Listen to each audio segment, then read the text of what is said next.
Hello everyone, welcome to the special online lesson of Japanese cuisine and food culture human resource development program. Today in lesson 1, we have Chef HIROTOSHI Ogawa from All Japan Sushi Association International Sushi Skill Institute, who is the Japanese cuisine Goodwill ambassador. Today's title is About Rice, How to Cook Perfect Rice, and he will teach the basics of rice. So, Chef Ogawa, please. はい、皆さん、はじめましてですね。はい、国際寿司知識認証協会の小川と申します。よろしくお願いいたします。Hello everybody, nice to meet you. I am Ogawa and I come from All Japan Sushi Association International Sushi Skill Institute. はい、今ね、世界中で、リアルタイムで見ている方、もちろん日本ではね、今11時お昼前ですけど、夜の方もいればいろんなところでね、今日はお忙しい時間ね、こう見ていただいてどうもありがとうございます。And I know that all kinds of people from around the globe is watching this today. In Japan right now, it's just before noon, it's 11 o'clock, but some of you, I think it's your nighttime. So thank you so much for sparing your busy time today. はい、今日はですね、お米について、皆さんにね、少しずつ、日本っていうのはやっぱり主食がお米で、非常にね、やっぱりお米を炊くまで、食べるまでにいろんな準備がありますので、美味しく炊けるため、あとはちょっとしたお米の知識なんかも皆さんにね、知ってもらえればと思いまして、はい、これから説明していきますんで、ぜひともよろしくお願いいたします。So today's theme will be about rice, and Japan's main staple food is rice. So we have a lot of preparations that we do from the cooking stage until we actually eat the rice. So today I'll be teaching you some tips on how to cook rice so that it's very tasty, and also I would like to give you some expertise and knowledge on rice. はい、じゃあですね、まずね、軽く、お米について説明させていただきます。今からですね、ちょっと、画像の方を見ていただければと思いますので。はい、So first of all, I just want to give some brief explanations about rice. I want you to look at your screen. ではお願いします。はい。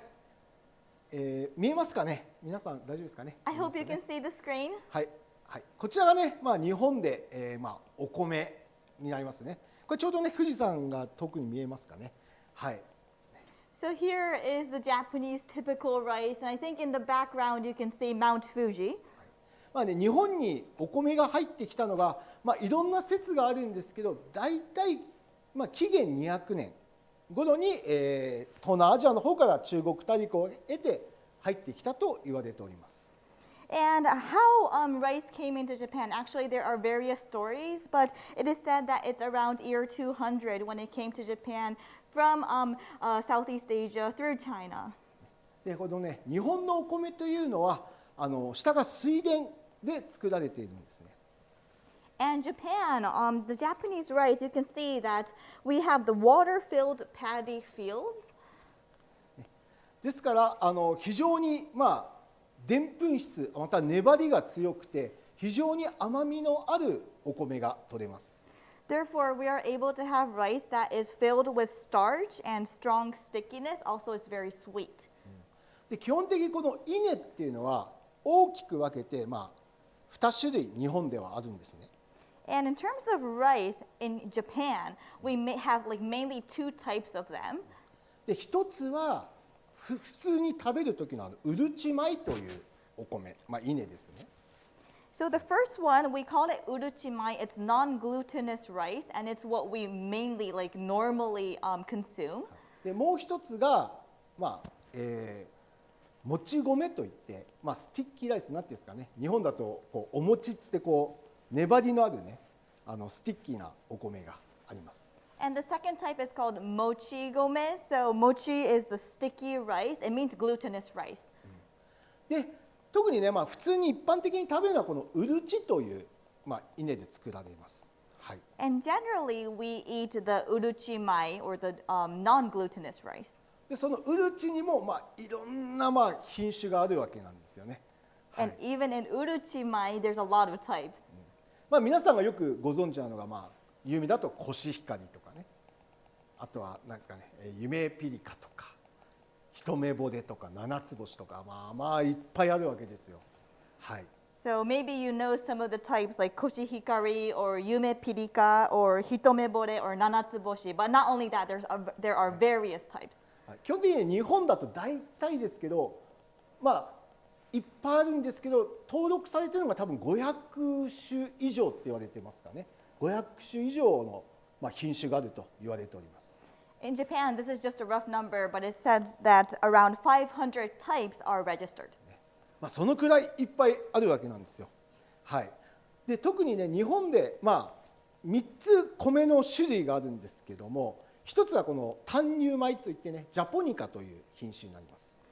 So that explains how many varieties we have. And in Japan, so we have we can roughly divide the rice into 3 types again, and this will be the short grain rice. So we have the Japonica origin rice. これは基本的に日本でよく食べられる種類ですね。はい、単乳米といってジャポニカは日本でよく食べられるものです。So this short grain rice, this Japonica origin rice, is frequently consumed in Japan. あとはね、最近だと中粒米って言ったカリフォルニア米とかね、結構アメリカとかで作られてるんですけど、畑で作られてますけど、今もね品種改良されて非常に美味しく日本でも食べられるし、お寿司なんかでもよく使われてます。はい。Yes, and then we have the medium grain rice, for example, the California origin rice, and this is produced in the U.S., for example, and in their fields. And recently, there's been a lot of improvement on this sort of rice. And right now, it's used in Japan also, and it's also used for sushi. あとはね、最後にこれ皆さんよくご存知だと思いますけど、インディカ米というね、潮流米というか長い、お米になります。And then last but not least, I think you all know this. This is a long grain rice. This is the indica rice. で、世界でもこのやっぱりインディカ米が大体7割か8割も世界で作られてて、残りの2割から3割がジャポニカ米っていう形になってます。When we look at the overall production in this world, we can say that 70% to 80% of that will be the indica rice, and the remaining 20-30% is Japonica rice. ということでね、大きく分けてこういうふうにお米というのは分かれてるんですけども、今日はですね、日本の主食である、お米の、まずは研ぎ方、その後炊き方、あとは普通に食べるお米の土鍋で炊く方法っていうのを皆さんに今日見て学んでもらえればなと思っております。So that was just some introduction to you about what kind of categories there are in terms of rice. So today's theme will be this rice that is the main staple food here in Japan. And I'm going to show you how to rinse the rice and also how to cook the rice. I'm also going to show you how to cook the rice in an earthen pot today. はい、まずね、お米の研ぎ方というのを今から皆さんに見ていただきたいと思います。So first of all, I want to show you how to rinse, wash the rice. ちょっとね、見えますかね。Can you see this? はい、こういう感じですね。はい、これがね、先ほど言いましたジャポニカという品種になります。So this is the Japonica origin rice that I explained earlier. ジャポニカの中の今日はこれコシヒカリを使います。Within the Japonica category, I'll be using koshihikari today. もちろんね、すごい今世界中で一番人気があるというか、よく名前が知られております。I think this is like the most popular or the most famous in terms of its name. でね、もちろんこのコシヒカリもね、作った場所によってまた水とかやっぱり気候とかね、同じコシヒカリでも取れる場所によってまたこういろいろ変わってくるんですね。味とか甘みとかがですね。And of course, even when we say koshihikari, where it's produced will affect its tastiness or its sweetness. The water or the weather conditions will affect that. で今日はね、ちょっと細かいですけど、なるべくね、美味しく食べられるような研ぎ方と炊き方やりますのでね、海外とやっぱり日本って水も違ければ、もちろん調理の火とかも違うし、ちょっと異なるところもあるんですけど、ね、そこはできる限り、もし皆さん海外の場合はですね、こういう知識を覚えておくだけでもまた変わってきますので、今日はね、日本でちょっと美味しく炊く方法っていうのをちょっと皆さんに紹介していきたいと思います。So today I'm going to show you a lot in detail. I want to show you how to rinse and cook the rice so that you can get the most tasty type of rice cooked. And of course I understand that the conditions in Japan and your country might be different, like the water or the fire conditions might be different. But I think at least if you can get this knowledge within you, it will make a difference. So please understand that today I'm talking in terms of what we do for the best in Japan. じゃあね、まずね、米自体ももちろんこれ日本の米と、私もね今世界中本当にもういろんな国でこういう、お寿司とか日本食の講習会やってるんで、もちろん皆さんのね米事情とかもよくわかるわけです。水が硬水とか、電気とか釜とかいろんな問題があって皆さんねかなり苦労されてる、国によってはすごい苦労されてると思います。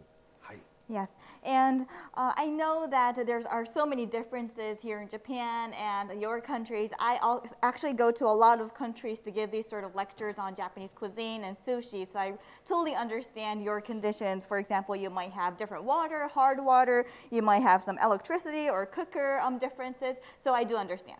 はい。さあですね、今からやっていきたいと思います。で、昔のやっぱりお米というのは昔はやっぱり天日干しって言って、日光に当てて、で精米なんかもまだまだ昔っていうのはすごい雑というかですね、非常にぬかとか油とか汚れがいっぱいついてたんですけども、最近は非常にやっぱり機械で乾燥したり精米の機械なんかもすごい良くなってきてますので、そこまでひどい汚れっていうのは実際ついてないんですよね、お米に対して。Yeah, so when we compare the past and today, there is quite some difference because in the past, we used to have something called tenpiboshi, that's how to dry the rice. So that was done beneath the sun, and then the polishing or the milling was done in quite a rough manner. So there was a lot of rice bran or grime that was left on the rice, whereas today it has changed and the drying is frequently done in machines, and also the milling procedure has become very, very established and sophisticated. Therefore, there's not much grime and rice bran left. でもね、やっぱ海外行くとね、やっぱり国によってはね、結構やっぱり汚れとかあんまりまだ精米がね良くないところもありますので、まずね、今からじゃあ研ぎ方をやっていきたいと思います。But in some other countries, I know that for the rice, there's some grime left, or the polishing isn't that sophisticated. So I want to show you how to do this rinsing properly. まずね、用意するのはまず水です。ボウルにいっぱい溜めた水を用意してください。So what you need to prepare first is water. Please prepare water fully in a bowl. できればやっぱり軟水がいいですね。軟水がね。海外だとやっぱ硬水が多いんですけど、できれば軟水がいいです。If possible, the ideal water will be soft water. I do understand that in other foreign countries, you may frequently use hard water, but soft water is the ideal. で、やっちゃいけないこと、今から説明したいと思います。So now I want to explain what you cannot, what you should not do. 皆さんこうやって水道がありますよね。So you have your faucet, right? このまま直接入れちゃダメね。You can't put it directly in. はい。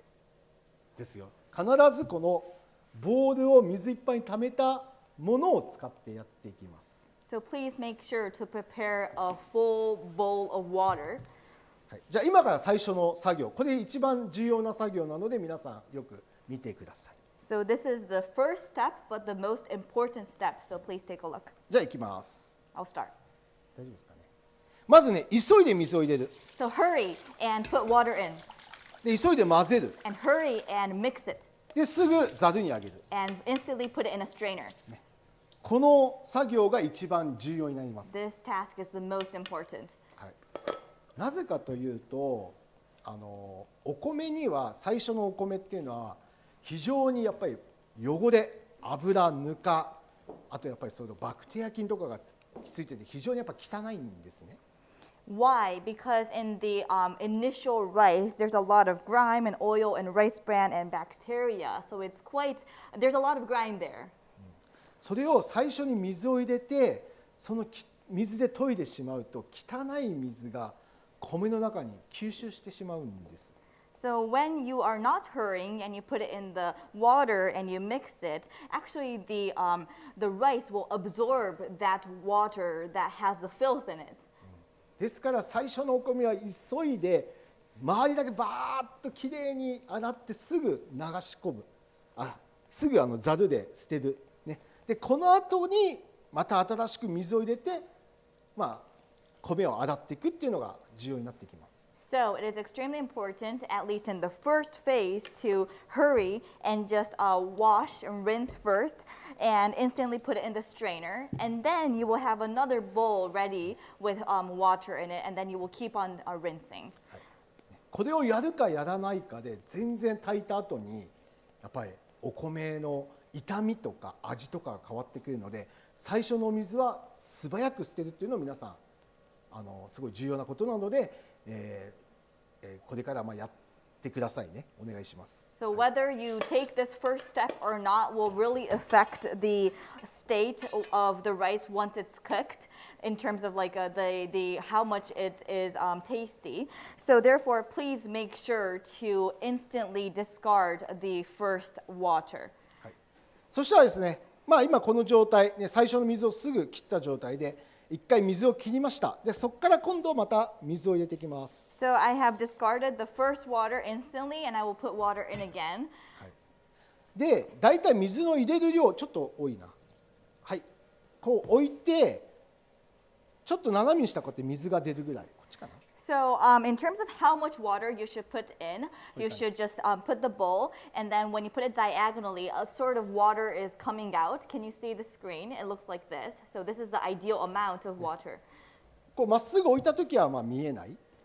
So when you put it in the normal, proper way, you wouldn't be able to see the water. Whereas で斜めにするとかって水が見えるぐらい。when you tilt it diagonally, you can see the water.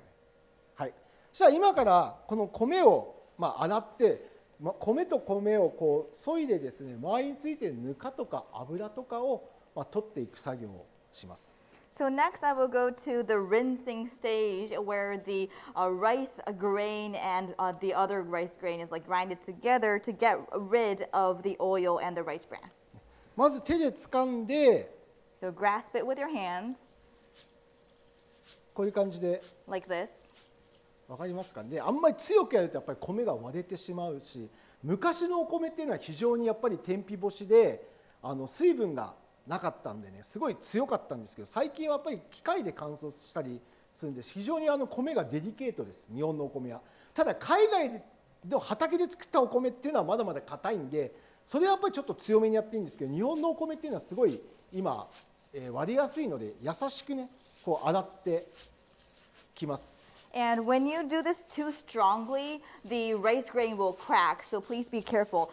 For the past, like in the back in the days when we had the rice that was dried in the sun, they didn't have moisture inside, so the rice was very strong. Whereas today, in Japan at least, it's very delicate because we use machines for drying. For the rice that is produced overseas, it's still very hard.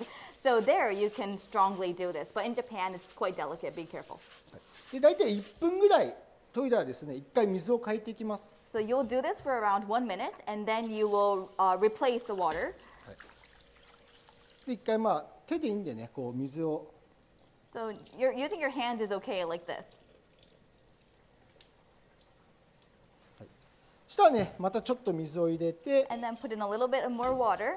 であんまりね水が多いと今度は米と米がちゃんとこう削れない、周りがきれいにこう削れないし、水を入れないと今度は米が割れてしまうので、程よいやっぱり水加減でこう優しく割れないように研いでいきます。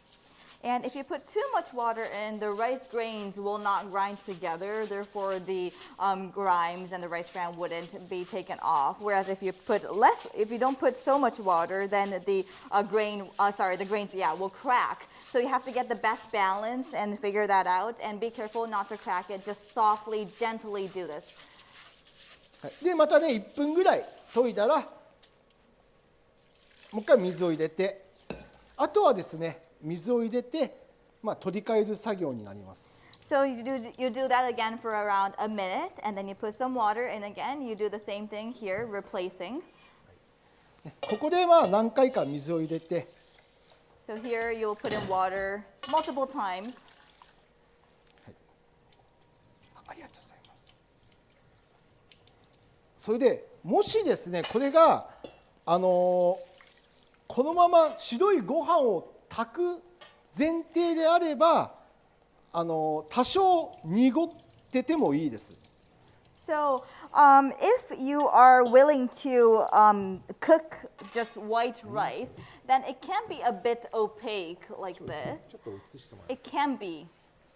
そう多少ね白く濁ってるぐらいの方が逆にこの白いのが透明になってしまうと、まあ、やっぱこれもタンパク質とやっぱりうまみなのでちょうどちょっとこう濁ってるぐらいの方がでんぷん質が増して甘みがあって、まあ、美味しくなるんですけどもお寿司にする場合はまたちょっと変わってきます。 So I was just talking about using and cooking as white rice. In that, you can have this sort of like opaqueness. It's a little bit opaque, right? The water with the white in it. If it becomes too transparent, that's not ideal because actually the protein is the umami components. And if by having this, you'll be able to have the starch and the sweetness of the rice. Whereas if you were doing this for sushi purpose, that's not the case.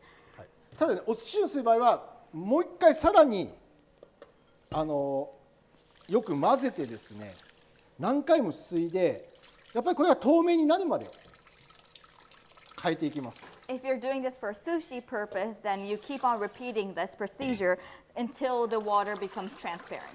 なんでかというとお寿司の場合はこの後にお酢をこれにかけて周りにきれいにコーティングしてあげるっていうのが重要になるんですね。 So why that is because when we're doing sushi, after this you'll be putting vinegar inside and you'll be doing the coating around the grains. なのでもし米の周りにぬかとか油とかがついてしまうとお酢をかけた時に弾いてしまってきれいにコーティングができなくなるのでお寿司の場合はなるべく米のしっかりと研いでですね周りをきれいにしてあげるお米の周りをきれいにしてあげるというのが重要になるんですね。 And when you are trying to put this coating on, it's important not to have the bran, the rice bran, or the oil around the grain, because if it's there, it will just pop out the oil, and therefore the coating will not go well. So in terms of sushi, it's really important to make the surrounding of the grain as clean as possible.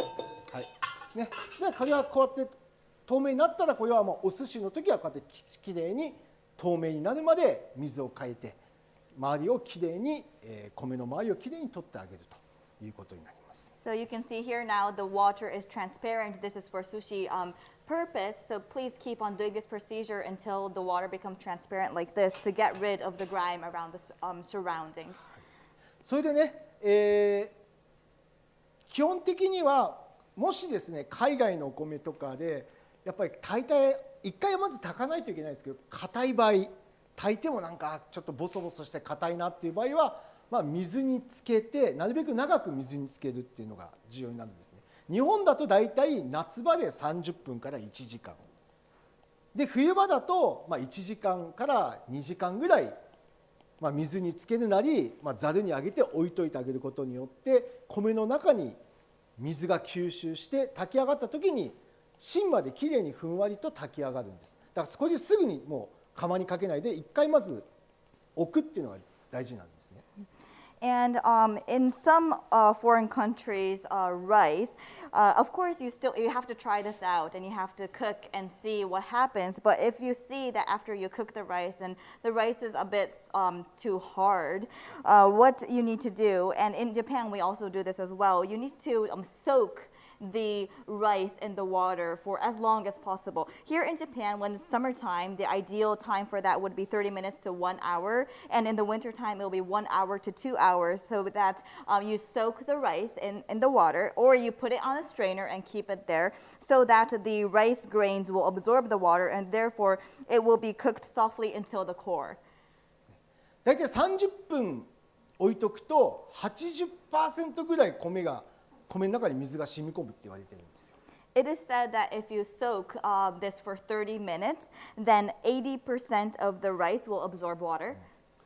で、これ日本のお米の場合ですけど、海外だとね結構、水とかの関係とか非常に硬い場合はですね、最悪ね冷蔵庫に冷たくして冷蔵庫に冷やすことによってもっとねこう水がね中まで芯までこう水が入るっていう特徴があるので、もし海外でねなかなかちょっとボソボソして硬いなと思ったら一回冷やして、ね、2時間3時間冷蔵庫で冷やしてから炊くと結構こうふんわりと炊き上がります。So I was just talking about the ideal timing for Japanese rice, whereas I know in some foreign countries, maybe it's a water difference issue. You might think that even when you do this, still the cooked rice seems to be hard. So then I recommend putting this into the refrigerator. By putting it into the fridge and cooling it, it is said that the water is absorbed more to the core. So if you think that the cooked rice is too hard, put it in the fridge for around 2 hours and 3 hours, and then you will see that the cooked rice in the end will become softer. はい。ということでですね、はい、じゃあ一回ちょっと質問じゃあお願いします。So we have some questions. So how much rice is in the bowl? 1 kilograms. ボウルの中にご準備されたお米はどのくらいだったんでしょうか。今日はですね、日本だと1合とか2合とか言うんですけども、日本の場合1合っていうのが1カップで150グラムになります。So yes, in Japan we use this measurement like go, so 1 go or 2 goes, and 1 go equals 1 cup. That will be 150 grams. で今日はこれ3合になってます。And today we are using 3 goes of rice. だから450グラムです、ね。So that's 450 grams. はい。で今日はやっていきたいと思います。で、水はまた後で説明させていただきます。And in regards to the water, I will be explaining this later. And we have another question. If we use 5 kilograms, is it recommended to make the procedure 5 times? もし5キロ使うとすれば、その今の手順を5倍の時間かけた方がいいんでしょうか。いや、基本的には一緒です。ただやっぱりできれば多く例えば1キロだったら水が30分から1時間だったら5キロだったらやっぱりこうなんていうんですかね、やっぱり量が多いので多少2時間とか3時間とか米の種類によってですけど、やっぱりちょっと時間かけておいた方がきれいに炊き上がるし、あとはやっぱりその鍋の容量とかにもよってもちょっと違うんですよね。あとガスとか電気とかによっても違うんですけど、基本的にはきれいになんていうんですかね、お米がいくら量が多くても水でこう一回全部鳴らせば基本的には吸収っていうのは全部一緒なんで、小さかろうが大きかろうが。Yeah, basically, it doesn't matter how much rice you're using. Basically, you can do the same procedure even if it's 1 kilograms or 5 kilograms, because if you do it in the proper way, the water will be appropriately absorbed into the grain. However, let's say for 1 kilograms, you're soaking in the water for 30 minutes to 1 hour, and then you're using 5 kilograms. Should it be exactly the same? No, in some cases, sometimes, well, it depends on the type of rice also, but because it's more volume, you might want to soak a bit longer, so 2 hours or 3 hours. But again, it really depends on your capacity of the pot and also your gas and electricity differences. But again, I just want to say that even if there's more volume of rice, it doesn't mean that you have to do the procedure how many times because of that. これ今450グラムですけど、例えばじゃあ 4.5 キロだったら、大きいの使えば米は同じ大きさなので、吸収する時間というのは一緒なんですよね。Yeah, so I was using 450 grams today. Let's say we're having 4.5 kilograms, then, but of course we do have to have a larger capacity, but the size of the grain itself is the same, right? 大丈夫ですか？はい。I hope that answers your question. そしたらね、今日はね、炊くのがこの土鍋というもので炊いていきます。So today I'll be using this earthen pot to cook the rice. はい。皆さんの国にありますかね、この土鍋って。Do you have earthen pots in your countries? 最近ではね、結構海外でね、こういう日本の陶器とかがよく売られたりしてますので、もしね、僕もいろんな国に行くと結構売ってます、こういうのね。はい。And recently, I do see that these sort of Japanese ceramics are sold overseas. I've been to a lot of countries, and I do see them being sold. でこの土鍋といって、これは陶器で作られてるんですけども、やっぱこう鉄とか銅とかいろんな鍋があるけど、やっぱり土鍋の特徴というのを今から説明していきたいと思います。So earthen pot is a ceramic type of pot, and I do understand there's a lot of other types like iron pots or copper pots. I want to today explain about the characteristics unique to this earthen pot. 最近日本ではこの土鍋で炊くと非常に美味しいお米が炊けると言われています。In Japan, recently it's said that if you use an earthen pot to cook your rice, you can get your rice tasty. まずね、特徴として土鍋っていうのはじっくりと熱が入っていくんですね。例えば銅だったら瞬間に熱がブワッと伝わるのが、土鍋はゆっくりゆっくりこう温まっていくんで、それを使ってじっくりとお米のでんぷん質を出すことによって甘み美味しく甘みが出るお米が炊けるようになるっていうのがまず一つですね。So the first characteristic of an earthen pot is that it's gradually heated up.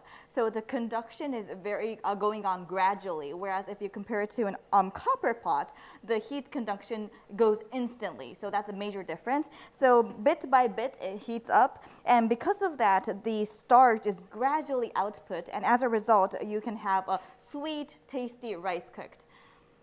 あとは火を消した時に非常に保温性が強いんです。冷めづらいんですね。そういうことによってお米って一回火を消した後、蒸らすという時間が非常に重要になります。で蒸らすことによってふんわりと芯の中まで炊き上がるという特徴があります。Yes, and also another characteristic is that once you turn off the fire, the heat retention is very good in the earthen pot. So when you cook rice, it's very important that once you turn off the rice, the steaming process is extremely important. So by having this appropriate steaming process, you'll be able to have soft rice cooked to the core. でね、もしもちろん土鍋がない場合だったら普通に鍋を使って炊いてくださいね。一応今日はね、この土鍋というもので一回炊いてみたいと思います。Of course, if you do not have earthen pots, please use your pots that you have. Today, I just want to show you how to cook with an earthen 先や pot. るんで、もうちょっと待ってください。はい。そしたらね、ちょっと本当はね、今研いだお米1時間ぐらい置きたいんですけど、今日ちょっと時間の関係上、今から炊いていきたいと思います。So of course, we do want to soak the rice into the water for around 1 hour, because of our time restrictions today, I want to instantly show you how to cook. でこれね、さっき言ったんですけど、1合が150かける今日は3なんで、これ450グラム入ってますお米。And as I mentioned earlier, today we're using, so I said 1 go is 150 grams. We're using 3 goes today, so that's 450 grams. はい。で1合150グラムに対してお水が 200cc、基本ですね、200cc 入ります。And the basic measurement against 1 go, that's 150 grams of rice, the water will be 200 cc's. だから今日はその3倍なので 600cc これ水が入ってます。And today we're using 3 goes, so we have 600 cc's of water. はい。じゃあまずこれを入れていきます。So we'll put it in. でもちろんね、これ米によってやっぱり違うので、例えば新米だったら米が中に水分が入っていればもっと水を減らすし、古い小米っていって古いお米だったら水分が入ってなければ水を増やしたり、あとは天日干しとか本当に米によって全然違うんで、まず一回やっぱり炊かないとわからないんですね。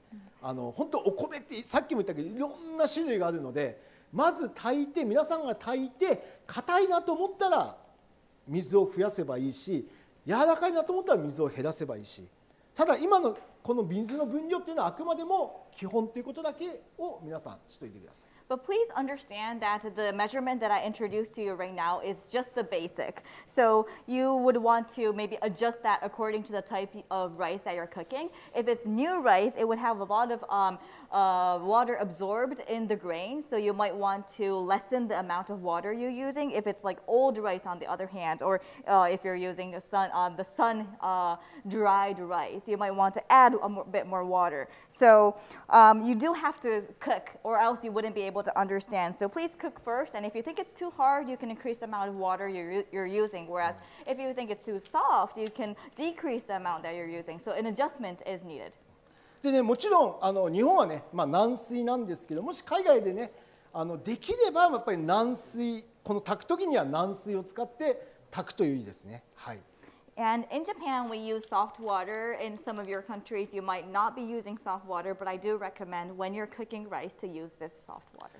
でね、もしね、やっぱりそれでもボソボソ、やっぱりこう粘りがないボソボソな米になってしまう場合はですね、こういうものが今海外では結構今売られて、どこですか、カメラこっちかな、こっちに売られてるミオラというのがこれ今海外でもね、結構日本のそういう、ディストリビューターっていうんですかね、サプライヤーとかでも置いてますので、もちろん僕いろんな国行ってるけど大体どこでも売ってますんで、もしね興味がある方はこれをこの中にね入れて混ぜることによってこのでんぷん質をこう引き立って粘りを出してくれるっていう働きがあってムラなく炊けますので、もし興味のある方はこのミオラというものを使ってみたらもっときれいに炊けますんで。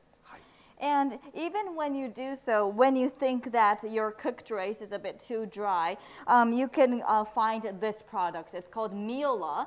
And I do know, because I've been to a lot of countries, that in most countries, in Japanese distributors or suppliers, they would be having this product. And so what you would do, if you're interested, please acquire this, and then you put it into the pot and mix it, and that's where the starch will come out. It has the stickiness coming out as well, and it's like fairly cooked.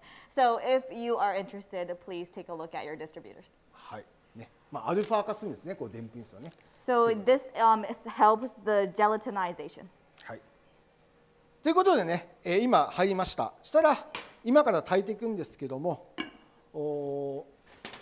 じゃあちょっとここを使って炊いていきますね。So I have put everything into the pot, and I will start the cooking.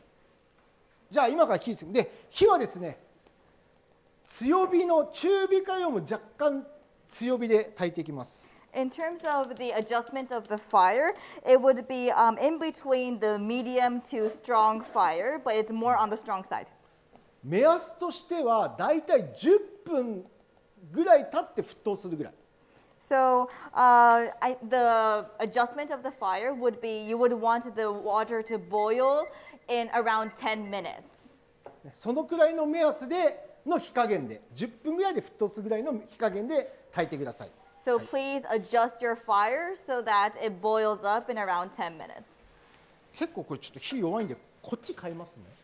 ちょっとこっち火弱いんで。I'm going to change because I think this one has stronger firepower. そうね。こっちの方がいいですね。はい。これで今火炊いていきます。So I have started the fire. はい。じゃあちょっと質問。So I think there was a question coming in. Let me try to answer that. One question. Two questions, sorry. はい。Okay, in case of soaking the rice grain in Brazil, considering we are a tropical country, should it be soaked for approximately 30 minutes to an hour in the fridge? はい、ブラジルから質問なんですけれども、はい、その水につけるという過程で、ブラジル、温厚な熱帯国でありますので、はい、そうなると30分から1時間冷蔵庫の中でつけるっていうのがいいんですかね。そうね、一番いいのは冷たい水につけると芯まで、はい、ふっくらと炊き上がります。ですからなるべく冷蔵庫とかに置いた方が、外に置くよりも冷やした方が炊いた時に芯まで入りやすいです。Yes, you are right, Lucas-san. Basically, when you put it into cold water, it will be soaked until the core, and therefore when you cook it as a result, it will be soft to the core. So I recommend you to put it in the fridge when you're soaking, rather than placing it outside. 私もね、ブラジルは本当に年間何回も行ってるんですけど、ひどいところだと前の日にですね、研いどいて冷蔵庫しまって次の日の朝に炊くとか、そういうふうに工夫されているお店も多いです。Yeah, and I actually go to Brazil many times a year, and I have noticed that there are some stores, because of their conditions, what they would do is one day before they would rinse the rice and then put it in the fridge, soak it in the fridge, and then in the next morning they will be cooking it. And we have another question from Deborah-san. Is it the same ratio rice water for other types of 土鍋? はい、他の土鍋の種類であっても今おっしゃっていた基本のその米と水の割合っていうのは変わらないんでしょうか？そうですね。基本的に鍋だろうが銅だろうが鉄鍋だろうが一応基本のあくまでも基本としては 150g に対して水が 200cc っていうのが一応基本で、あとは米の種類によってやっぱり増やしたり減らしたりってなりますので。そこはもう鍋関係なしにだいたい炊き上げの水の分量の基本というのは1対1になるので、ね。Yes, it doesn't matter what type of pot you're using, if it's a donabe, earthen pot, or a copper pot, or an iron pot. The basic measurement will be 1 go, 150 grams of rice to 200 cc's of water. So we say that 1-to-1 because it's each 1 go and 1 cup of water. But then, of course, you'll be adjusting in accordance to your type of rice that you're using. And we have another question. Good morning. So water ratio is 1 to 1.2, as well as the water quantity change if it is for sushi. はい、今おっしゃってた、日本だと1対1というふうにおっしゃってたと思うんですけれども、海外から聞いてると1対 1.2 っていうふうに理解しましたと。はい、そうですね。そこはもう大体1対 1.2 でも大丈夫です。一回まず炊くっていうのが大事なんですよ。炊いてやっぱりその米によるので、基本的にやっぱり水っていうのは本当お米によってなんで、1対 1.2 でもいいです。一回炊いてみてください。それで硬ければ水を増やすし、柔らかければ水を減らすっていう形なので、基本的には大体1対1ぐらいでっていう感じで。Yes, your understanding. 180っていうね、180cc だからでしょ。多分1対 1.2 っていうのはね。多分180となんで1対 1.2 というふうに理解でも基本的にいいんです。ワンカップでワンカップっていう形で基本的にね。はい。Yeah, so the ideal ratio that I was talking about is 1 go and 1 cup, so it's 1-to-1. But of course, you have to keep this in mind as the basic. Try cooking it out. Even your 1 to 1.2 is okay. Try cooking it out, and then it depends really on your environment and the rice. So if it's too hard, just increase the amount of water using, and vice versa. But just remember, it's 1 cup to 1 cup. That's like the basic measurement. And one last from the same Fernando-san, as well as the water quantity change is for sushi. はい、お寿司の用途だとしても、今のその1対1っていうベーシックは変わらないんでしょうか？まずね、何でもそうですけど、一回炊いてみてです。ただね。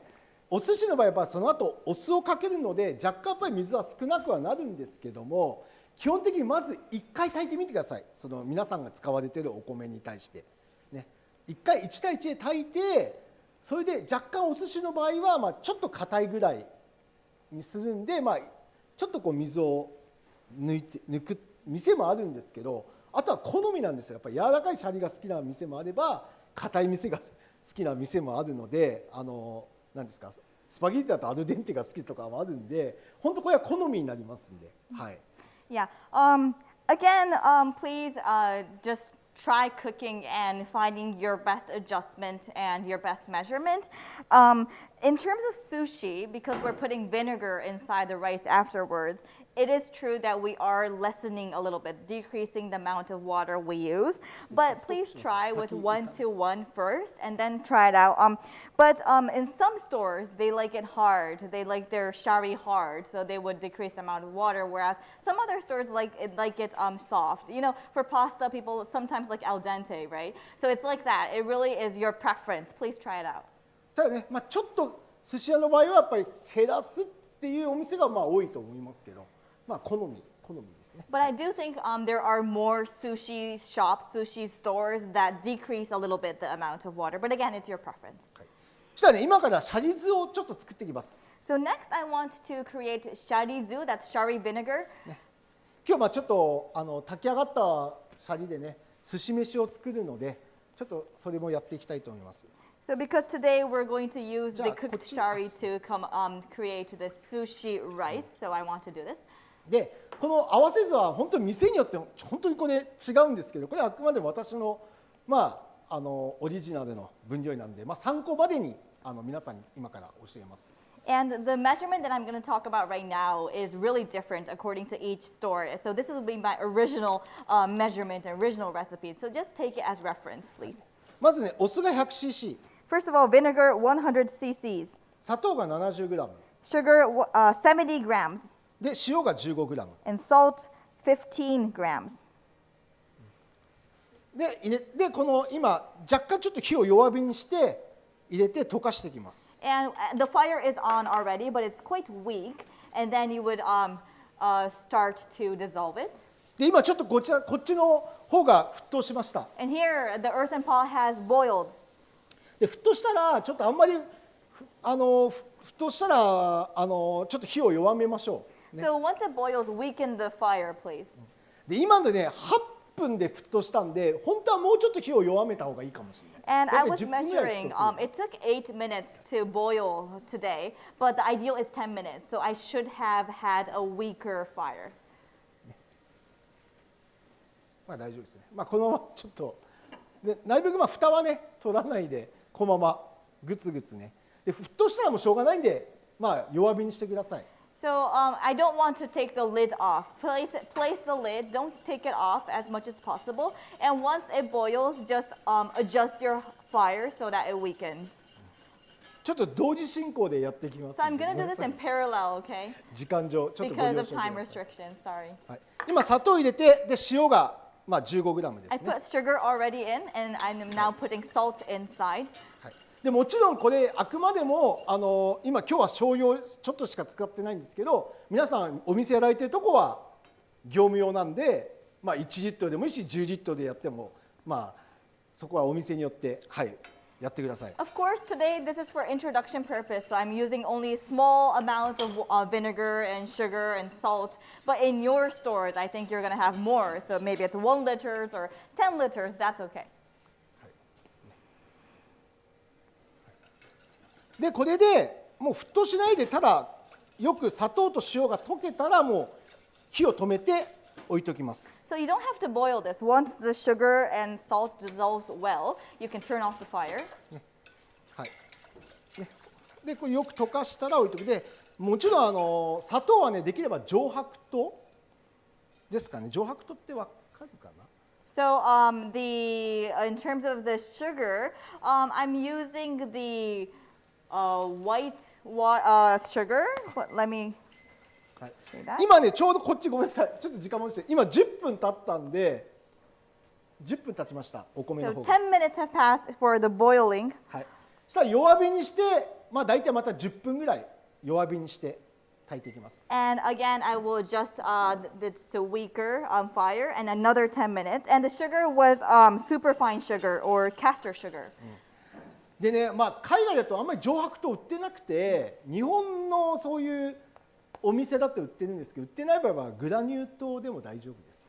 Yeah, so in foreign stores, I know that you don't really sell like castor sugar or superfine sugar. So in that case, you can use the sugar, granulated.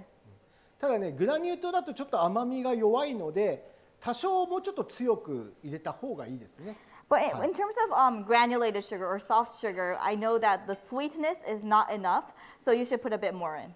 はい、そしたらね、これはちょっと今置いといたんです。で、冷ましたら容器に入れて、あんまり涼しいところに保管すれば、もちろん2ヶ月3ヶ月と持ちますので。 So this has finished, and now once this becomes more cooler, you can put it in a container and keep it in a cool place, and then you can preserve this for around 2 months, 3 months. そしたらね、今からそのシャリ切りというのをやっていきたいと思いますね。 So I want to now explain to you the shari kiri process. はい。ね、皆さんね、これね半切りとか半大っていうものになります。 So this is called a hangiri or a handai. はい。ね、木でできているのが普通なんですけど、これはね特殊な加工で今、海外で今木製っていうのが法律調理器具で使えない国が増えてきてますので、これはね長谷川という日本の会社で使われている特殊な加工でできた半切りになります。Yeah. So normally the hangiri is made of wood, but I do know that a lot of foreign countries now have regulations so that they cannot use like wood in their cooking. So this is a hangiri that was made by a Japanese company called Hasegawa. There is a really special application to this. でこっちも炊けたのをちょっとこっちは電気釜で炊けたのがあるので。So now I had also cooked rice with an electric cooker. So let me use that. はい。すみません、ちょっと熱い。はい。じゃあ今からシャリ切りやっていきたいと思います。So I'm going to start the sharikiri. でね、今日はこれね日本の特殊な電気釜で炊いてますのでおこげができないやつなんでね。ただおこげがあった場合はそのおこげは必ず取ってください。Yeah, so today I cooked this rice with a Japanese electric cooker, a special one. So there was no scorch produced by this. If you have scorch, please make sure to get rid of it before doing this hangiri. じゃあ今からお酢を混ぜていくんですけど、お酢の分量はこれもさっきと一緒で3合つって 450g のを炊いたものになります。So next I'm going to start adding vinegar. And again, this rice was 3 goes, so 450 grams of rice were cooked. 最初のお米 150g に対してだいたいこのお酢が 30cc から 40cc。So against 150 grams or 1 go of rice, the ideal amount of vinegar will be 30 cc's to 40 cc's. ですからこれ今合わせたのはだいたいなんだろう90から120。はい、90から120。So this time, because it's 3 goes we're using, I am using around 90 cc's to 120 cc's of vinegar. ちょっと仰ぐのいいですか？ちょっとそれ濡れちゃったんですけど。はい。そしたらね、まず大事なのがお寿司、日本のこのお寿司の今シャリ酢を合わせてるんですけど、なるべく熱いうちに合わせるというのがまず重要。So what's important, I am now putting vinegar and mixing it with the rice, right? And trying to create sharizu. Do this as fast as possible when the rice is heated up. ね、これが冷めてからやってしまうとお酢がコーティングしなくなるんですね。When you do this after the rice cools down, you can't have the vinegar doing the coating objective. ですから必ずここは守ってください。熱いうち、要は、普通の電気釜だったらもちろん上がってからだいたい15分から20分の間に切るっていうのが大事ですね。Yeah, so please make sure to do this while the rice is hot. If you're using an electric cooker, you would do this after it cooks. You would take only like 15 minutes or 20 minutes to do this hangiri. あとは切るときはこれシャリ切るっていうのは断ち切るって意味なんで、絶対こねない、餅みたいにこねないで。シャリをばらすような感じで粘りを出さないように混ぜるっていうのが重要になります。Yeah, and hangiri, sharigiri, this kiri or kiru means to cut through. So make sure that you're like cutting through and having like the rice dispersed. You don't want the stickiness to be created by this. Don't press it. Just cut through the rice as I'm doing with my hands right now. 絶対粘りを出さないように切ってください。So cut through the rice so that you don't want the stickiness produced by this process. でもう一つ大事な作業が必ず、風を当てるっていうことね。And one more extremely important task is to make sure to have wind. これは何でかっていうと、握るのが熱いから冷ますっていうんじゃなくて、急いで合わせた後に風を当てることによってお米の周りにコーティングさせてあげるっていうのが非常に重要になるんですね。So I'm not doing this to cool the rice and the vinegar down. I'm doing this because once the vinegar is, I was just mixing it, right? By fanning this, you are having the coating process go through. で大事なのってなんでお寿司というのはね、米の周りにお酢をコーティングすることによってお酢っていうのは非常に殺菌性があるので、一粒一粒が魚にシャリをつけた時に魚のバクテリア菌を殺してくれるっていう大事な働きがあるんで、コーティングするっていうのは非常に重要なんですね、お寿司の。So this vinegar coating of the rice is extremely important because vinegar has a sterilization property. Therefore, by doing this, you'll have each and every grain of rice able to kill the bacteria of the fish afterwards. そうでこれが海外だとね、やっぱりこうコーティングしないで、なんていうんですか、中にこうスポンジ状態、要はふやけてしまったご飯にお酢をかけることによってお酢が中に入ってしまって味もぼやけるし、やっぱり一粒一粒コーティングがないんで、食中毒の原因になったりしてしまうので、やっぱりこれは非常に重要なことなので、皆さんね、もしお寿司のシャリを合わせるときは熱いうちっていうのと風を急いでかけてコーティングするっていうのを必ず皆さんしてください。Yes. So in some foreign countries, I know that you don't do this coating process properly. So that means that the vinegar will be absorbed and there will be some spongy rice. And therefore, the taste will not be good. Also, the sterilization effect will not be coming through. So this will lead to problems, health problems, right? So please make sure when you're doing this sharigiri process to do this while the rice is hot, but also to make sure to fan after you put the vinegar in. 見てわかります？こうするとほら、コーティングしてるでしょ。 You can see that it's coated. It's coated, right? It's like really glossy now, coated. You see? ね、こうやってコーティングね、きれいに周りにお酢をコーティングするね。これすごい重要なので、もし見たときにこういう光がない、コーティングができてないお寿司は非常に危険になってしまうので、ね、こうやってしっかりとコーティングさせてください。So it's really, really important to have the coating around each rice grain. You can see that it's coated. It's visually able to be seen. So make sure that it's like this. If after your sharigiri, it's not like glossy, it doesn't have this glossiness, it's going to be some dangerous sort of shari that you're creating. はい。ということでね、一回じゃあこれを置きます。はい。So I'm going to place this on the side for now. 質問って何かあります？ Any questions coming through? I just want to answer some if それち there ょっと are. 冷ましておいてもらっていいですか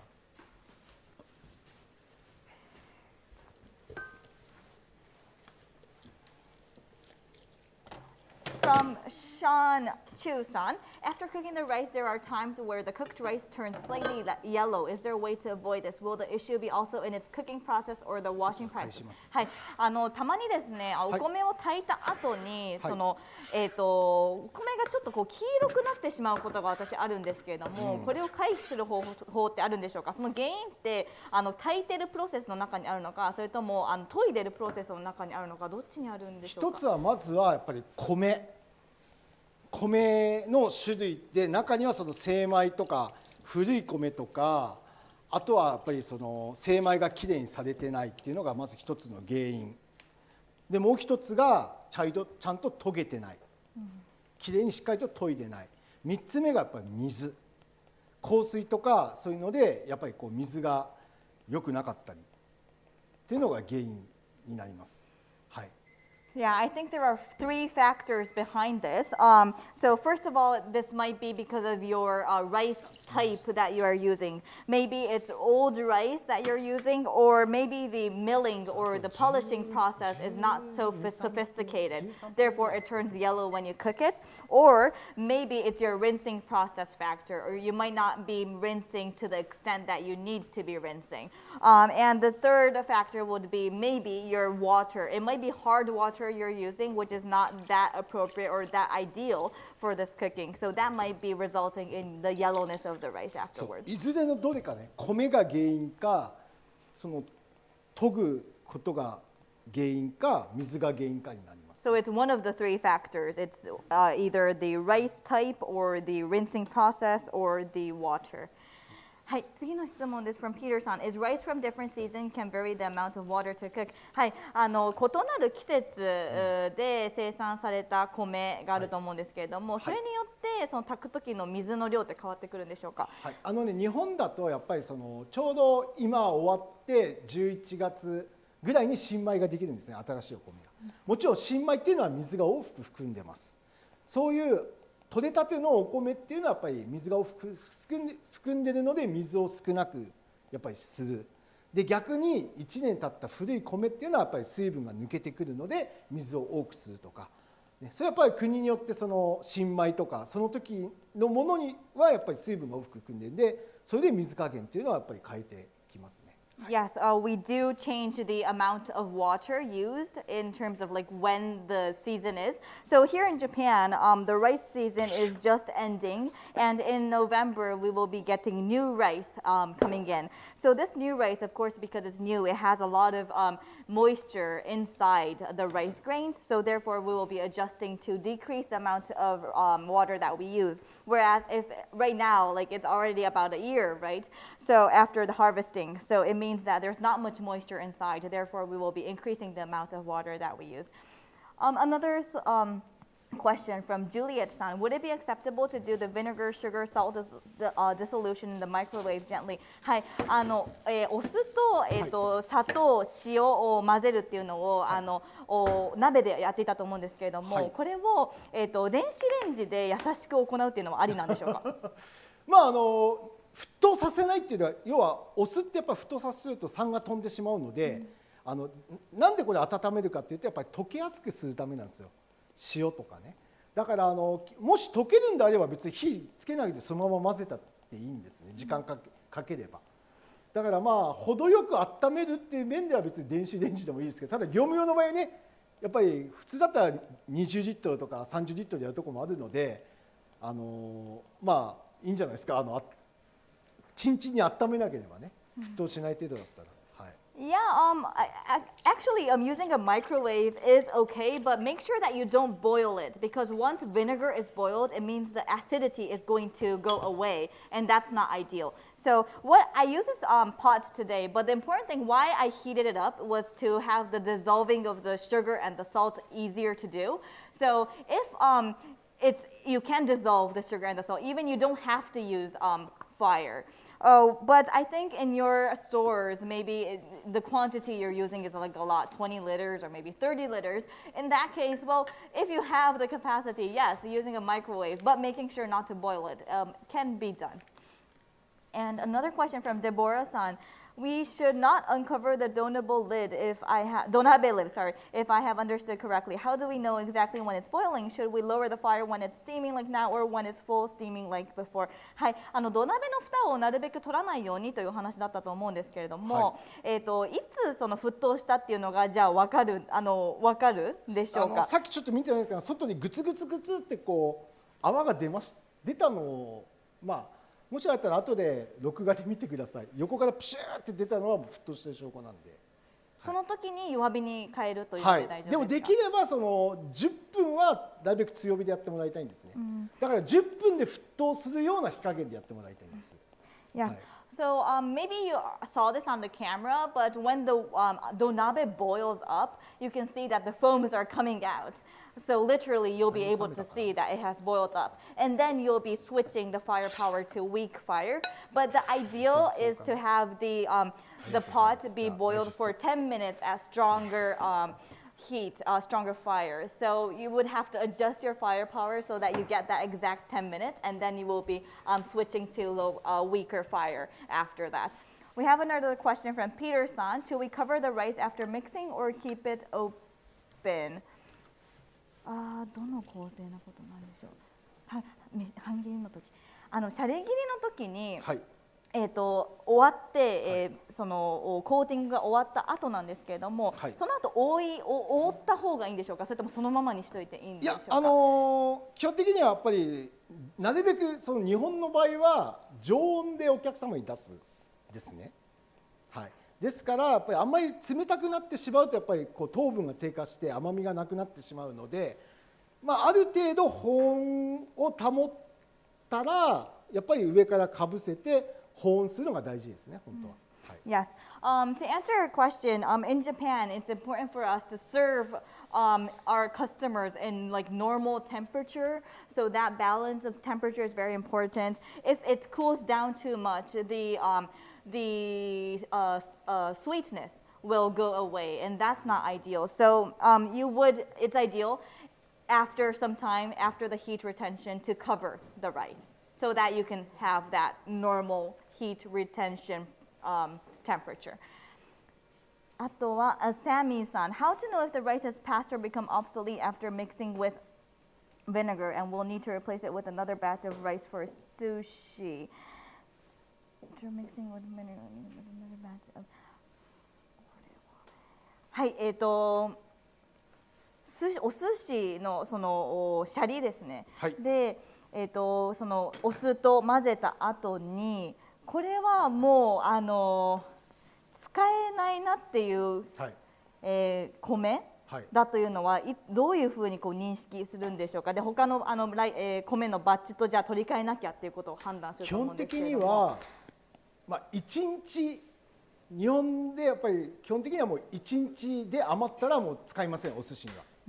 はい、で日本の場合はですね、まあ、今回はこれ家庭用なんでたった3合しか炊かないですけど、普通だったらこう、まあ、1升とか 1.5 キロとか炊いて小分けにして、なるべくこう小さいのにこうやって移して使い切ったらまた保温したものを小分けにしてちょこちょこ炊いていくっていうのは日本の場合はね、細かく何回も炊いてなるべく1回で使い切るように1日で、もう次の日には基本的には使いません、日本の場合は。はい。Yeah, in Japan, basically, we don't use the vinegared rice on the next day. So we are careful to consume everything on that day that we mixed it. So, but I know that we today are doing this like small quantity for introduction purpose, but in your actual scenario, you'll be cooking a lot of rice, maybe like 1.5 kilograms in one batch or so. But what we do in Japan, after cooking that whole batch, what we do is we parcel that into smaller batches. And every time we use it up, we get the next batch coming and keep on, which is already at the best temperature, and keep on using that. And then we use all the small batches in one day and make sure that we don't use it the next day. 高級店はこまめに炊いていくって感じね。So the really prestigious stores would be having this like small batch replacement many times. A question from Fernando-san. I understand every chef have different ratio between vinegar, sugar, and salt, but you will recommend leave kombu resting inside the vinegar for umami. はい、料理人によってですね、お酢とそのお砂糖と塩のその比率が違うというのはよくわかるんですけれども、お酢の中に昆布を入れて旨味を出すっていう方法は、推奨されますでしょうか。はい、もちろん店によって昆布入れるとこもありますし、あとはね、例えば蜂蜜入れるとこもあったりとか、あとみりんを入れたりとか、あとは炊く時にご飯の中にサラダ油をちょっと垂らしたりとか、本当に店によってこれは間違いというか料理で間違いっていうのはないんですね。ですからやっぱりその店によってさっていろいろ工夫されているので、全然それは間違いではないと思います。はい。Yes, I do know that there are many stores that have different ways of doing this, like mixing of their ratio and what they put in. Yes, there are some people that put kombu or kelp in their vinegar, or honey even sometimes, or mirin in sometimes. There are, and even sake is put into the vinegar in some stores. Also, some people put salad oil into the rice when cooking. So there are various ways to do this, and there's no wrong in cooking. Every store, every chef has their own way, so that's okay. あくまでもこれは私の基本なんで、もちろん皆さんがどんどんオリジナルで自分の美味しいシャリを作ってもらえればなと思います。Again, what I'm showing you today is my own original basic ratio recipe. So I want you to come up, each and every one of you, of your own original tasty sharis. でね、大事なのはさっきも言ったんですけど、まずね、料理人で一番大事なのってやっぱり安全に食べていただくっていうところなんですね。And the most important thing for a chef is to have your customers safely consume your food. で、日本の寿司ってやっぱりこうやって生魚を使うんですよ。And in Japan, for sushi, a characteristic is that we use raw fish. そうするとやっぱりどうしてもやっぱり国によっては生魚の扱い方っていうのが分からなくて、危険で食中毒が今増えてきているというのも今現状なわけですね。And I do understand that in some countries, you don't maybe understand like how to properly handle these sort of raw fish, and therefore this will lead to like danger and food poisoning. That's increasing actually. だからさっきも言ったように、このシャリっていうのはまずさっき言ったようにコーティングしてあげるっていうのが大事なんです。一粒一粒にお酢をコーティングすることによってお酢の力で握った時に生魚のバクテリア菌とかも殺してくれるっていうわけで、そこだけは絶対に切る時炊く時っていうのは重要になってくるんです。But so again, as I already mentioned, in this shari, this vinegar coating of each and every rice grain is going to be extremely important. By having this, when you do the nigiri, the shari will sterilize the bacteria on the raw fish. So this is an extremely important step in the kiri and the cooking. でそれさえ守れば、ね、まず安全が一番で、それを守ったら蜂蜜入れても昆布入れてもいろんなものを入れて皆さん、ね、オリジナルのものを作ればいいんです。一番やっぱり安全に食べてもらうっていうことなので、今日はねこのまずコーティングっていうのを一番に皆さんお寿司の場合はですね、頭に入れてください。これすごい大事なことですのでね。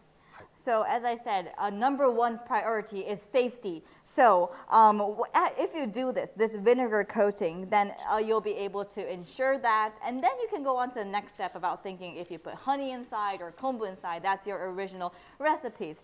But again, the most important thing that I want you to take back today for sushi purpose is this vinegar coating. It's extremely important. じゃあ今からねお寿司の握り方っていうのをやっていきたいと思います。So I want to show you how to do the nigiri, the hand shaping of the sushi. はいね、で今日はねまずさっき寿司シャリができたんでね、お寿司の握り方っていうのをね、私寿司職人なんでまずお寿司の握り方っていうのをちょっと皆さんにね、ちょっと説明していきたいと思います。Yes, so we have the shari ready. I'm going to explain to you how to do the nigiri of the sushi today. I am a sushi craftsman, a sushi chef, so I want to show you today. まずね、用意するのはこれはね、手酢と言います。This is called tezu, so you have to prepare this. はい、まずこれすごい重要なんですけど、これは必ずお酢と水を1対1で割ったものを手酢と言います。So tezu is a mixture of vinegar and water with a 1-to-1 ratio. Please make sure to prepare this. これを必ずつけて、ね、これで手にコーティングをしてお寿司を作っていくっていうのがすごい重要になってくるんです。So it's extremely important to make sure to put this tezu on your hands, to do a coating of your hands. ちょんってつけてで叩くんですね。Like this. You put it, you get it, and then you clap your hands. ただね、海外だとこれ水でやってる人多いんですよ。But in some countries, I know a lot of chefs are doing this by water only. ね、これ非常に危険です。食中毒の原因になるので、必ずお酢と水を1対1で割ったものを使ってください。That's really dangerous. It's the cause of food poisoning. So make sure to have a mixture of water and vinegar, 1-to-1 ratio. ね、わかりますよね。バクテリア菌は好むの湿度、水、温度ってね言われているので気をつけてください。Because bacteria loves moisture and water and also, humidity, water, and temperature. So be careful about this. ね、はい。ということで、まず手をつけて、ちょんってつけて、で叩いて、まず手にコーティングしてます。お酢 So をね。get a little bit of tezu and clap your hands. Coat your hands with tezu. はい、そしたらシャリを柔らかく、これ好みによるけど、大体ね、店によってですけど、15グラムぐらいですね。So get some shari. It depends on the store, of course, and your preference, but about 15 grams, and gently hold it like this. ただね、日本だと基本的にカウンターで出す場合は大体10グラムで、お店のこの1、2枚の皿で盛るときは15グラムで、デリバリーのとき18グラムぐらいって、大体基本的にそうやってシャリを分けてます、大きさをね。In Japan, we do have some differences in the grams of shari that we use. If we're serving the sushi over the counter, it's 10 grams. If it's are placing them on a plate, it's going to be 15 grams. And if it's for delivery purpose, it's 18 grams, basically. カウンターの時はほらいろんな種類を食べてもらうので、シャリを小さくして最初につまみとかを食べたりとか、カウンターっていうのはやっぱりそういうふうにお客様が見た時にいろんなものを食べてもらうので、シャリを小さくする。で、逆にお店の場合は一皿1人前でお腹いっぱいになってもらうように。でも追加もできるから大体15グラムぐらい。でもデリバリーの場合はやっぱり1人前でお腹いっぱいになってもらうのにもう一回足りないってなるのが困るんです。おかわりができないので、なるべく大きく握ってお腹いっぱいになってもらうっていう設定としてシャリのグラムが変わってきてるんですよ。So why there's a difference in those shari grams is because when we're serving over the counter, we want the customers to have as many types as possible and to enjoy. So we make the shari portions small because they would have like starting appetizers first and so on. So we will do that. Whereas if they're at the store and they're having one full plate, we want them to be full for that plate. But then because they're at the store, if they're not full, they can add on some orders. So we keep it at 15 grams, the standard. And if it's delivery, it will go to their homes and they can't add their orders. Therefore, we want them to become full with their delivery. So that's why we have a little bit more shari, 18 grams on top. はい、じゃあいきます。 I'm going to start. まずね、15グラム柔らかくこれギュッて握んない、優しくね。 Don't hold it strongly, gently, and create like a ball like this, 15 grams or so. そしたらこの魚もね、ギュッて持たない。何かこうやってやればいいほど熱が温まって魚のバクテリア菌が増えてしまうので、なるべく持たないようにする。 And with your other hand, hold the fish like this. Don't hold it strongly because when you hold it strongly, there will be heat. It will be heated up, and then again, bacteria loves heat. So don't do that. Just gently hold it. で、日本の場合はわさびをつける。 And in Japan, we would place wasabi. ね、わさび。海外ではね、わさびつけないとか多いんですけど、やっぱり日本っていうのはわさびをつけて魚につけることによって、わさびもやっぱりバクテリア菌を殺してくれる殺菌作用があるんですね。ですから魚につけることによってこれをやっぱりバクテリア菌を殺してくれる働きがあるっていうことです。 I know that in foreign countries, a lot of you don't put wasabi on, but in Japan we do. Wasabi again has the sterilization purpose, so it would kill the bacteria. We put it on like どっ this. ちが映りやすい？はい。ね。で、乗せました。 So it's on. そしたらいろんな返し方があるんですけども、これを返していきます。こ So う返 there's していきま various す。 ways to flip it over, but I will do it this type today. こう返してもいいし、 That's okay too. ちょっとこっちの見せづらいかな。なんかダメだな。こっちの方がいいかな。We'll adjust the camera もう一回 so いきま that す it's よ。better for it's easier for you to see. はい。ね。こうして Like that. こう返す方法いいですね。 That way is okay too. これは of course. 縦返しという It's 返 called し方、ね。 tategaishi, flipping way. であとはこっちからこう返す。これが小手返しという。That's kotegaishi way. どっちでもいいです。で Either way is 形を okay. 整えて大事なのはここで握ってあげるってこと。 And here it's important to shape it. Do the nigiri 握 here. りってこのグラムなんていうの？握り Nigiri is to like grab it and shape it. ここで箱を作ってあげるイメージ。 It's like creating a box here.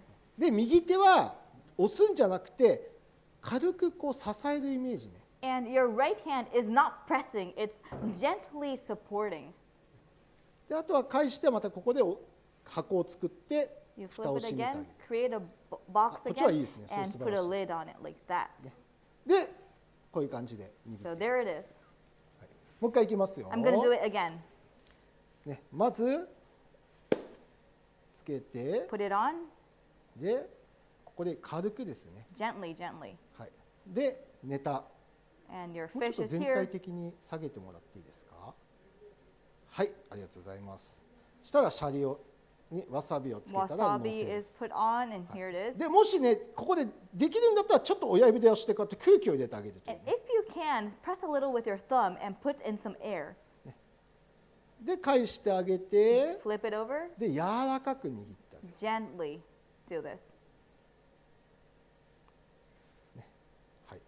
そうすると食べた時に空気を入れることによって口の中に入れた瞬間にこうふわっとこう口の中に広がるんですね、シャリが。 Why we do this is because we put some air in. When you put it in your mouth, the shari will like expand and the taste will expand in your mouth. That's why we put some air in.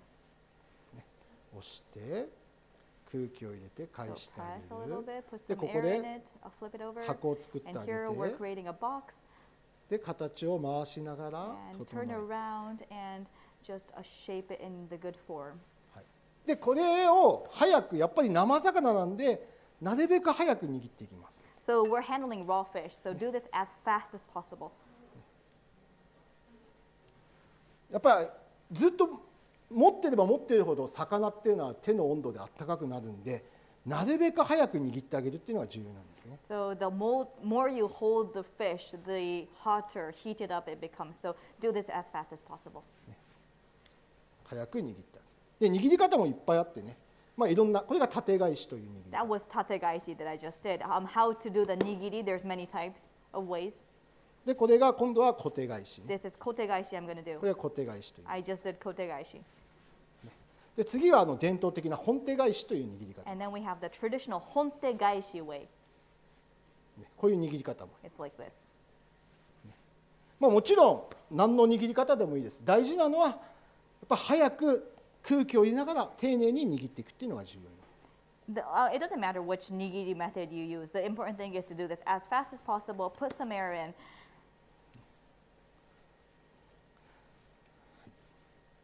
で空気を入れて Put some 握 air. っていくね。でやっぱり大事なのは、見た通りね、今こうやって見せますけども、高さと幅が一緒に握るっていうのね。And the important thing, I'm trying to show this right now of all these sushi that I just did the nigiri, the height and the width should be the same. はいね、こういう感じで Like this. 幅がきれい、高さも一緒。 So the きれいに width 握 is って the same, the height is the same. じゃあ今からちょっと持っていきますね。 So now I'm going to place it. せっかくなんでちょっと笹 I 切り have ます some けど、 bamboo 今日はちょっと leaves これはそんな today. 大事じゃないんで This ね。 isn't really important for Right. today's lesson, but 今日はシャリがメインなんで。 because shari was the main topic for today. But I'm going to decorate a little た bit. だね、やっぱりこの笹っていうのは日本の寿司では欠かせないもので、昔からやっぱりこの竹のね笹を非常にサルチル酸っていう成分がバクテリア菌を発生を抑えてくれる役割があるんですね。Yeah, but I just want to say that bamboo leaves are indispensable for Japanese sushi, and we have this in the bamboo. There's the salturic acid in there, which also has the bacteria sterilization purpose. ですからやっぱりちょっとね、でもしねブラジルとかねやっぱりその国によってないときはバナナの葉っぱとかでも全然代用できますので、ね、もし興味ある方は笹もちょっと切るのもねやってみてはいかがでしょうか。 And in countries like Brazil, where you might not be able to obtain bamboo leaves, of course, banana leaves are even okay. So if you're interested, you can try this cutting technique of bamboos and banana leaves as well.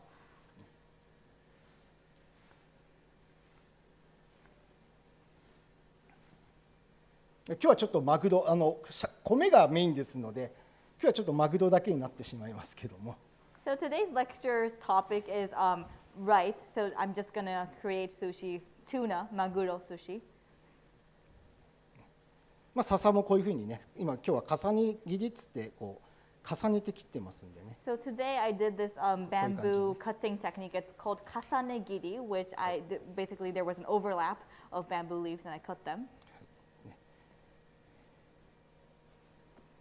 笹が入るとねやっぱりちょっとね、例えば海外であんまり皿がねない場合はこう白い皿でもやっぱりこういうバナナの葉っぱとかこういう笹を入れることによってやっぱり見栄えがねとてもきれいになりますので。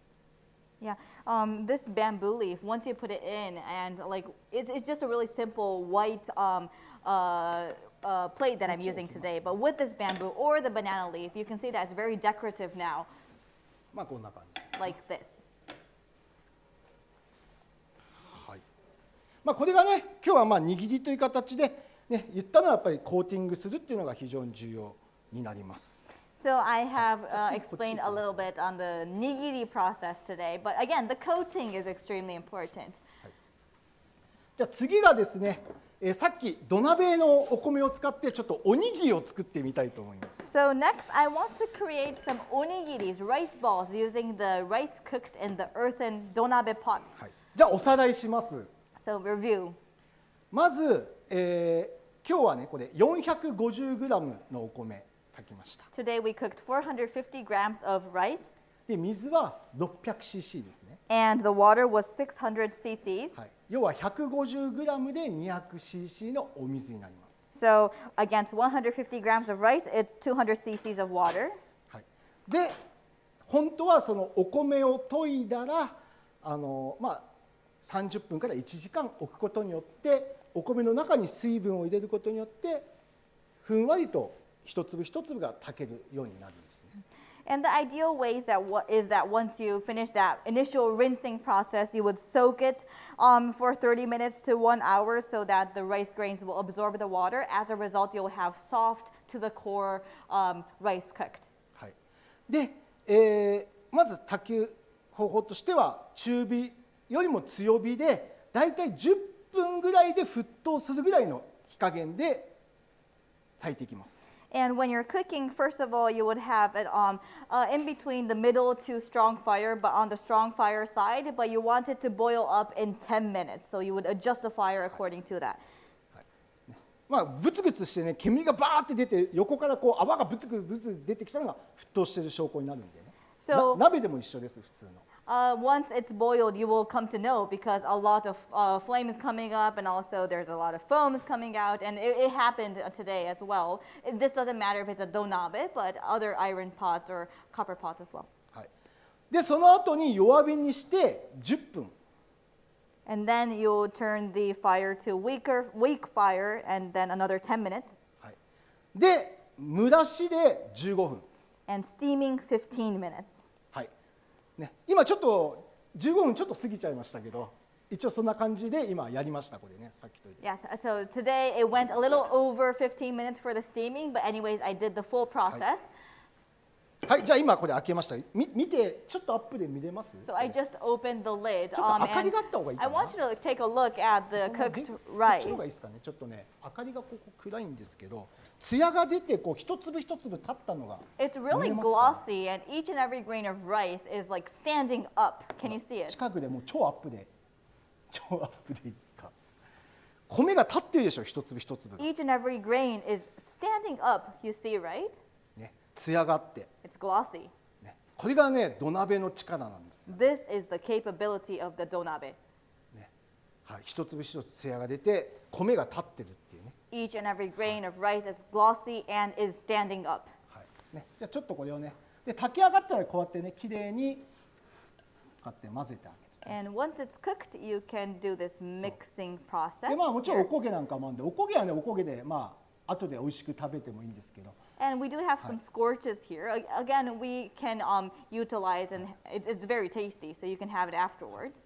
でね、炊き上がったらなるべくこうやって空気を入れてあげることによって一粒一粒にこうふんわりとねまた米の中にこう火が入っていくので炊けたらすぐに一回こう空気を入れてあげるようにこうやって混ぜてあげます。Yeah, so it's really important to do this mixing process to put the air inside, so each and every grain will have the heat going in, and therefore it becomes the function becomes better. でまあ食べるまで一回空気出たらこのまま置いといて食べるときにあったかい状況っていう感じですね。で土鍋はさっきも言ったけど保温効果があるんでね。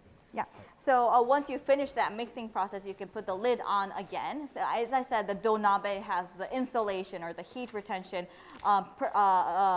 characteristic. So we can utilize that and keep it until we actually eat it. 今からね、今日はおにぎりをちょっと作っていきましょう。 And I am going to create a rice ball onigiri from now onwards. はい。ね。はい。でおにぎりはですね、まあ生魚とか使わないで基本的にはやっぱりまあ中にこう梅干しとか鮭とかおかか、鰹節とかでまあ日本の伝統的なね、まあおにぎりとライスボールになりますんで、ちょっと作り方だけ今日ねやっていきたいと思います。 So for Japanese traditional rice balls, we don't put like raw fish inside. We put like plums, or we call it shake, that's salmon, dried salmon, and okakas inside. 大丈夫かな。はい。そしたらね、今から言ってでね、大事なのはなるべく熱いお米、ちょっと熱いかもしれないですけど、なるべく熱ければ熱いほどおにぎりっていうのはこう作るときにこう後で食べたときにふんわりと美味しく食べられます。So the hotter the rice, the better the onigiri becomes. It becomes more softer, and it's better for eating purpose. So it might be really hot on your hands, but we want to try. でもちろんね、まあ日本だと普通にもう素手でやるんですけど、ダメな場合は手袋つけてもいいですしね、そこはお任せいたします。Yeah, in Japan we just use our bare hands, but if that's not possible, you can of course put gloves on. はい、まずね、塩。So salt. ね、まあシーソルト。はい。Sea salt. これ博多の塩ってね、日本ではすごいまあ人気のあるお塩なんですけど。This is called Hakata no Shio. It's a really popular brand here in Japan. はい、そしたらね、こっちは水でいいです。おにぎりの場合生魚とか使わないので、水を使ってまず手を濡らしていきます。 So this is just plain water. That's okay because in rice balls we are not using raw fish. はい、そしたらね、塩をね、手でね、だいたいこう3本ぐらいでこうつけます。 So with 3 fingers you would get some salt でこれを手にこうやってまぶすんです。 and then you would rub it in to your hands. ね、とこう塩がまんべんなくつきましたね。 And now you have the salt. そしたら、まあ、しゃもじでこうちょっと熱いけど我慢して、はい、 And with your rice paddle, put some rice on your hands. It's a bit hot, まあ慣れてくると僕みたいになるともう何度でも全然熱くないんですけ but ど、 once you get used to it, I mean, I am okay with any sort of temperature rice on my hands. で本当だったらこの中にこう穴を開けてこう梅干し入れたり、なんか鮭入れたりとか、そういう木の、ね、昆布入れたりします。で今日は塩だけでいきます。 Actually, you will be placing a hole and then putting some plums or dried salmon or whatever inside, some kombu maybe, but today it's just going to be salt. でおにぎりの場合手に持ったら上をこう三角にしてあげる。こういう。 So once you place it on the rice on your hand, the upper hand, you place it in a triangle form like this. ね、こう三角でこれでこう三角に作ります。 So it becomes a triangle shape. でまたやってこう三角に。 You do the same thing from another angle. こっちの方がいいですか？そうね、こう三角でなるべく The triangle. これ強くやらないで柔らかく三角に。 Don't do this strongly, gently, gently. Create で a も大 triangle. 体5回ぐらいやったらこれで三角の形になり If ま you す。 do this like 5 times, it will become a triangle like 見え this. ます三角。 I hope you see the triangle onigiri. はいはい。そしたらまあ今日はねやっぱりこう海苔をねちょっとこう下に、はい、 And today we are using nori. こんな感じで作っていきます。はい、じゃあもう一回い Like きますよ。 I'm going to do it again. ね、手やって塩をつけたら And I put some salt シャリを on 乗 my せて、でここで hands. 柔らかく Put the rice in. あんまり and ギュッと押さない gently. で Don't do this strongly. 三角でこうやってやって And 三角 create を a 作 triangle like this. りました。 Like that. はい、そしたら海苔を And then put the nori. でいいね、やっぱりこう土鍋とかで炊いたお米っていうのは本当にこう塩だけでもすごい美味しいです。噛めば噛むほどやっぱり塩ってこういい塩梅じゃないですけど、こう入れることによってね、この米のでんぷんの糖分と塩を入れることによってすごい甘みが出て美味しく感じるんですね。And I just have to say, the donabe cooked rice is like wonderful for this onigiri purpose. This is just salt that we're using today, but it will become really, really tasty because the combination of the salt and the starch means that the sweetness of the rice is coming out. はい、じゃあ今からちょっと持ってきたいと思います。 So now I'm going to place it. ね、やっぱり綺麗に本当ね美味しく炊き上がったお米っていうのは本当に美味しいんでね、もし皆さんもねうまくきれいに、もし土鍋があったら土鍋でね挑戦して食べていただくと、お米ってこんなに美味しいんだなって思うと思いますんで。A properly cooked rice is really tasty. So if you have a donabe, an earthen pot in your hands, I really want you to try out cooking with that. And I think you'll be able to notice like how tasty rice actually is. でね、まあ私寿司屋なんだけどね、やっぱいい寿司屋ってお米にお金をかけるんですよ。ネタにかけるんじゃなくて、やっぱり美味しいお米じゃないといいものは作れないっていうぐらいね、お米というのは非常に重要になりますので。And I come from a sushi shop. I have my own sushi shop, but I have to say that really prestigious stores of sushis pay a lot of their money towards rice, not the raw fish, but the rice, because this really affects the overall tastiness of their sushi. はい、まあこんな感じですかね。じゃあ質問あります？ So yes, I finished the onigiri process. So I just want to answer questions. What vinegar do you use for the water, the sushi rice one? 基本的には米酢。That would be rice vinegar. でももし海外でなかなかないんであればまあ、ホワイトビネガーでもいいですし、もちろん今はね、まあ、正解っていうのはないのでワインビネガーでやってる店も海外でありますし、それはねお客様が美味しいと思えばそれが正解だと思うんで、ただ日本の場合やっぱり米酢で、昔だったら酒粕で作った赤酢というものを昔は使ってました。Yes, in Japan, the ideal vinegar that we'll be using is rice vinegar, but maybe you won't be able to obtain that in your country. So even white vinegar is okay. There's no correct answer. I know some stores actually use wine vinegar, so that's even okay as long as the taste is okay for the customers. And so we use rice vinegar in Japan, but in the past we used to use red vinegar that was made from sake leaves. はい。あともう一つ from Peter san, do those nigiri have 15-gram size or 18-gram size?